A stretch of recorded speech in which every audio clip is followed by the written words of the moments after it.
দেখুন এগুলো হচ্ছে পাবদা মাছ। এগুলো আগের দিন মানে ছাড়িয়েছিলাম কাঁচি দিয়ে, এখন আজকে ম্যারিনেট করব আর তারপর রান্না করব। প্রথমে এই নুন দিয়ে হলুদ দিয়ে দিই, বেশি করেই দিতে হবে।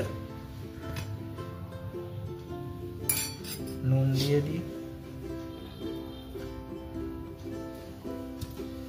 এবার নুন আর একটু দিয়ে দিই।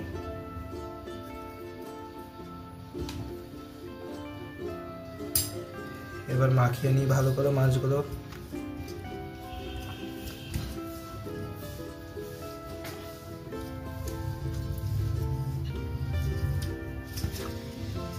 এরকম করে ভালো করে মাছগুলোকে মাখিয়ে নেব। নুন হলুদ আর একটু মনে হয় হলুদ দিতে হবে।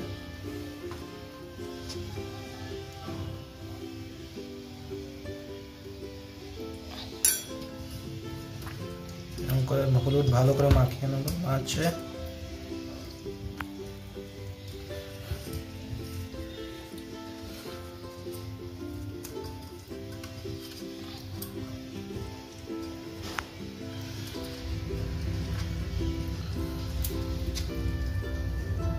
এরকম মাছগুলো দেখুন নুন হলুদ মাখানো হয়ে গেছে। এবার ভেজে নেব কড়াতে বা ফ্রাইং প্যানে ভেজে নেব। আর এই পাবদা মাছগুলো নুন হলুদ মাখিয়ে দিয়েছি। এখানে সর্ষে মানে এটা সাদা তেল, সয়াবিন অয়েল, এটা গরম করে নিয়েছি। এবার আস্তে করে ছেড়ে দেবো।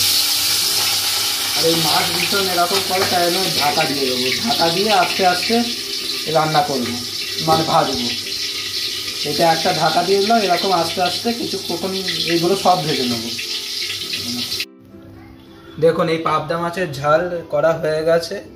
দেখুন বেশ তরকারি ঝালটা বেশ ভালোই হয়েছে। ঝাল ঝাল করার জন্য লঙ্কাও দিয়েছি, আর রঙটাও বেশ ভালো হয়েছে, ধনেপাতাও দেওয়া আছে। বেশ ভালোই হয়েছে মনে হয়। এবার খাওয়ার পালা, ভাত দিয়ে খাওয়ার পালা।